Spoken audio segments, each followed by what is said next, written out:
की शिकायत पर भी दाखिल हो गए हैं। इसी हवाले से मजीद तफसीलात जानेंगे नुमाइंदा वक्त न्यूज अब्दुर्रहमान से। अब्दुर्रहमान, अपडेट कीजिएगा। जी, कुर्बानी के दौरान छुरियां लगने से जख्मी होने वाले 90 शहरी और मौसमी कसाब अस्पताल में जा पहुंचे हैं। दूसरी जानब ज्यादा गोश्त खाकर पेट के अमराज में मुबतला होने वाले 200 से ज्यादा शहरी भी इस वक्त अस्पताल में जेर इलाज हैं। जबकि ईद और टरू के रोज कुर्बानी के जानवर ज़िबा करते हुए छुरियां लगने से 90 शहरी और कसाब जख्मी हो गए थे, जिन्हें मियो अस्पताल के अलावा शहर के मुतअद्दिद अस्पतालों में मुंतकिल कर दिया गया था। अस्पताल लाए जाने वाले जख्मियों को तिबी इमदाद के बाद रुखसत कर दिया गया है, जबकि खुश खुराकी और ज्यादा गोश्त खाने की वजह से पेट के अमराज में मुबतला होकर अस्पताल में पहुंचने वाले मरीजों की तादाद 200 से ज्यादा बताई जा रही है, जिन्हें अस्पताल के इमरजेंसी वार्ड में रखा गया है।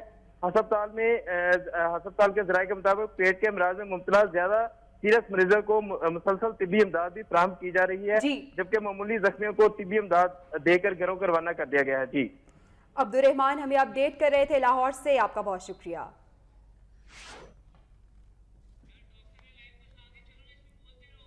आपको बता रहे हैं कि अस्पतालों में बड़ी तादाद पहुंच चुकी है। 200 के करीब ऐसे लोग हैं जो अस्पतालों में पहुंच चुके हैं फूड पॉइजनिंग के हवाले से, और बड़े पैमाने पर वो कसाई जो मौसमी कसाई होते हैं वो भी पहुंचे हैं। इस हवाले से मजीद तफसीलात जानेंगे यंग डॉक्टर्स एसोसिएशन के सेक्रेटरी डॉक्टर सलमान काजमी से।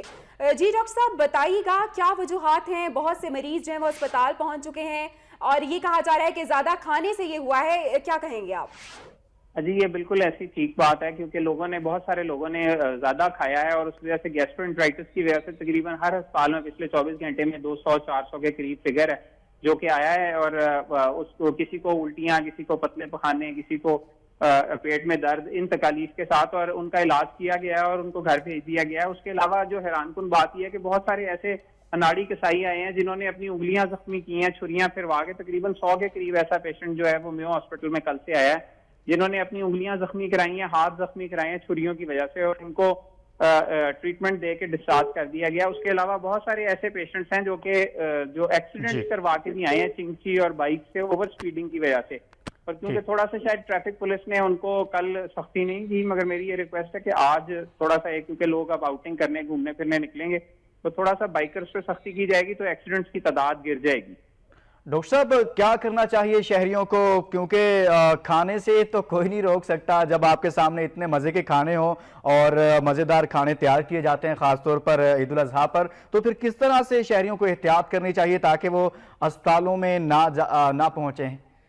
जी, ये सबसे ज्यादा इंपॉर्टेंट बात यह है कि जो लोग खाना जरूर खाएं, गोश्त जरूर खाएं, मगर थोड़ा कम मिकदार में खाएं, क्योंकि इस तरह ज्यादा खाने की वजह से उनको मुसलसल जो है पेट में दर्द, गैस्ट्रोएंटेराइटिस वगैरह का शिकार हो सकते हैं। और उसके अलावा काले यरकान के जो मरीज हैं उनसे रिक्वेस्ट है कि गोश्त का इस्तेमाल ना करें, रेड मीट का, क्योंकि उससे उनको कॉमे में जा सकते हैं, हेपेटिक एंसेफेलोपैथी हो सकती है। गुर्दों के, शुगर के, ब्लड प्रेशर के पेशेंट्स भी जो हैं वो कम गोश्त का इस्तेमाल करें। और मैदे के अल्सर के मरीज, जिन लोगों को तेजाबियत का मसला रहता है, वो जो मिर्च मसालों वाले गोश्त का और बारबेक्यू का इस्तेमाल ना करें, क्योंकि उससे उनको मैदे के अल्सर की तकलीफ शुरू हो सकती है।